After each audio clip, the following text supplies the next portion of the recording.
1925 മഹാത്മാഗാന്ധി വർക്കല ആശ്രമത്തിലെത്തി നാരായണ ഗുരുവുമായി കൂടിക്കാഴ്ച നടത്തുന്നത്. ഹിന്ദുമതത്തിലെ വർണ്ണവ്യത്യാസം പ്രകൃതിക്ക് അനുസരണമായി രൂപപ്പെട്ടതാണെന്ന് കരുതിയ ഗാന്ധി സമീപത്തെ ഒരു മരത്തെ കാണിച്ചുകൊണ്ട് പറഞ്ഞു, അതിലെ ഇലകളെല്ലാം ഒരേപോലെ അല്ലല്ലോ, വലിപ്പച്ചെറുപ്പം അവയ്ക്കിടയിൽ പ്രകൃതിയാ കാണപ്പെടുന്നില്ലേ, അതുപോലെ മനുഷ്യർ തമ്മിലും ഭിന്നതകൾ ഉണ്ടാകില്ലേ. ഗാന്ധിക്ക് ഗുരു നൽകിയ മറുപടി ഇങ്ങനെയായിരുന്നു: എല്ലാ ഇലകളുടെയും ചാറിനും സത്തിനും ഒരേ ഗുണവും മണവുമാണെങ്കിലും അവയുടെ വലിപ്പച്ചെറുപ്പത്തെ നിയന്ത്രിക്കുന്നത് സൂര്യപ്രകാശവും മണ്ണിൽ നിന്ന് വേരുകൾ വലിച്ചെടുക്കുന്ന ജലത്തിന്റെയും ധാതുക്കളുടെയും ലഭ്യതയ്ക്കനുസൃതവുമായാണ്. അതുപോലെ മനുഷ്യരും വ്യത്യസ്തരാകാൻ കാരണം അവർക്ക് ലഭിക്കുന്ന സാമ്പത്തികവും സാമൂഹികവുമായ ചുറ്റുപാടുകൾ കൊണ്ടാണ്. പ്രത്യക്ഷത്തിൽ വ്യത്യസ്തരായി കാണുമെങ്കിലും ഗുണപരമായി എല്ലാം ഒന്നു തന്നെ. ജാതി എന്നത് ബ്രാഹ്മണ്യത്തിന്റെ സൃഷ്ടിയാണെന്നും വലിയൊരു വിഭാഗം മനുഷ്യരനുഭവിക്കുന്ന സാമൂഹിക സാമ്പത്തിക രാഷ്ട്രീയ പിന്നോക്കാവസ്ഥയ്ക്ക് കാരണം ജാതിയാണെന്നും അത്രമേൽ ലളിതമായി അവതരിപ്പിക്കുകയായിരുന്നു ശ്രീനാരായണ ഗുരു. കേരള ചരിത്രത്തിലെ സുപ്രധാനമായ കൂടിക്കാഴ്ചയ്ക്ക് ശേഷം തിരുവനന്തപുരത്ത് ചേർന്ന മഹായോഗത്തിൽ ഗാന്ധി പറഞ്ഞു, പുണ്യാത്മാവായ നാരായണ ഗുരുസ്വാമിയെ കാണാൻ കഴിഞ്ഞത് എൻ്റെ ജീവിതത്തിലെ ഏറ്റവും വലിയ ഭാഗ്യമായി ഞാൻ കരുതുന്നു.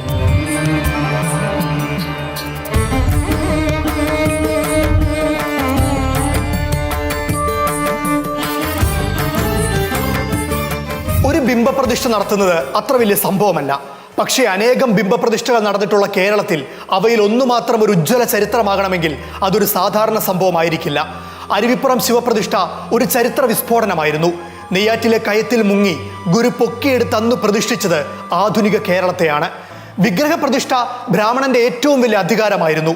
എന്നാൽ അരുവിപ്പുറം ശിവപ്രതിഷ്ഠയിലൂടെ ഗുരു ആ അധികാര കേന്ദ്രത്തെ അടിച്ചു തകർത്തു. സവർണാധിപത്യത്തിന്റെ അടിക്കല്ലുകൾ ഇളകുന്നതിന്റെ ഒച്ചയാണ് ആ കാലസന്ധിയിൽ അത്രയും കേരളം കേട്ടത്. അരുവിപ്പുറം ശിവപ്രതിഷ്ഠ ഇളക്കിവിട്ട പരിവർത്തനം കൊടുങ്കാറ്റിന്റെ ശക്തി ആർജിച്ച് കേരളത്തെ ചലിപ്പിച്ചു.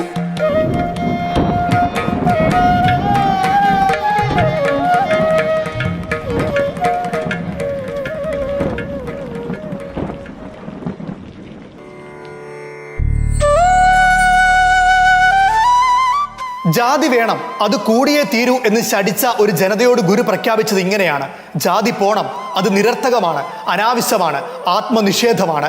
ജാതിയിൽ നിന്നും മുക്തി നേടാനുള്ള പ്രധാന മാർഗമായി ഗുരു കണ്ടത് വിദ്യാഭ്യാസത്തെയാണ്. തലമുറകളായി തുടർന്നു പോന്നിരുന്ന എല്ലാ അജ്ഞതയ്ക്കും കാരണം നിരക്ഷരതയാണെന്ന് ഗുരു മനസ്സിലാക്കിയിരുന്നു. ഇംഗ്ലീഷ് വിദ്യാഭ്യാസത്തിന് പ്രത്യേക പ്രാമുഖ്യം നൽകാനും ഗുരു ഉപദേശിച്ചു. സ്വന്തം കുട്ടികളെയും കഴിയുമെങ്കിൽ അയലത്തെ പാവം കുട്ടികളെയും എന്ത് ത്യാഗം സഹിച്ചായാലും പഠിപ്പിച്ചുയർത്താനാണ് ഗുരു പറഞ്ഞു നൽകിയത്. മെഴുവേലിയിൽ ക്ഷേത്രപ്രതിഷ്ഠ നടത്താൻ ക്ഷണിക്കപ്പെട്ടു ചെന്ന ഗുരു അവിടെ പള്ളിക്കൂടം പ്രതിഷ്ഠിക്കാനാണ് തയ്യാറായത്. അവിടെ ഉണ്ടായിരുന്ന സർപ്പക്കാവ് വെട്ടിത്തെളിച്ച് ആ സ്ഥാനത്ത് ഒരു ഇംഗ്ലീഷ് സ്കൂൾ സ്ഥാപിക്കാൻ നിർദ്ദേശിച്ചാണ് ഗുരു അന്ന് മടങ്ങിയത്. അങ്ങനെ സ്ഥാപിക്കപ്പെട്ട സ്കൂളാണ് പിന്നീട് മൂലൂർ മെമ്മോറിയൽ ഹൈസ്കൂളായി ഉയർന്നത്. ന്യായമായ മാർഗത്തിലൂടെ സാമ്പത്തിക ഭദ്രത കൈവരിക്കാൻ വ്യാവസായികമായ വളർച്ചയുടെ ആവശ്യകതയെക്കുറിച്ച് വരെ ഗുരു തൻ്റെ അനുയായികളെ ബോധ്യപ്പെടുത്തിയിരുന്നു. സ്ത്രീ വിദ്യാഭ്യാസത്തിലൂടെ മാത്രമേ ഒരു സമൂഹത്തിന് പുരോഗതി നേടാനാകൂവെന്ന് ഗുരു ഉദ്ഘോഷിച്ചു. സാമ്പത്തികവും സാമൂഹികവുമായി എത്ര താഴ്ന്ന വിഭാഗത്തിലായാലും തങ്ങളുടെ കുഞ്ഞുങ്ങളുടെ വിദ്യാഭ്യാസത്തിന് പ്രഥമ പരിഗണന നൽകുന്ന കേരളത്തിലെ ആ വിദ്യാഭ്യാസ സംസ്കാരം സൃഷ്ടിക്കപ്പെട്ടതിൽ നാരായണ ഗുരു ഉണ്ടാക്കിയ സ്വാധീനം വിസ്മരിച്ചുകൂടാ. ഗുരു പണി കഴിപ്പിച്ച ക്ഷേത്രങ്ങളുടെ നിർമ്മിതികൾ പരിശോധിച്ചാൽ അതിൻ്റെ രാഷ്ട്രീയം വ്യക്തമായി മനസ്സിലാകും. ആദ്യം വളരെ ചെറിയൊരു ക്ഷേത്രം പണിയും, അതിനുശേഷം അതിൻ്റെ മുന്നിൽ വലിയൊരു വഞ്ചി സ്ഥാപിക്കും. വഞ്ചിയിൽ നിന്നും ലഭിക്കുന്ന മൂലധനം ഉപയോഗിച്ച് ഭൂമി വാങ്ങുകയും അവിടെ വിദ്യാലയങ്ങൾ സ്ഥാപിക്കുകയും ചെയ്യും. ഒരു ഗുരുകുല വിദ്യാഭ്യാസ സമ്പ്രദായം വളർത്തും. ഒടുവിൽ വിഗ്രഹത്തിന് പകരം കണ്ണാടികളും കെടാവിളക്കുമാണ് ഗുരു പ്രതിഷ്ഠിച്ചത്.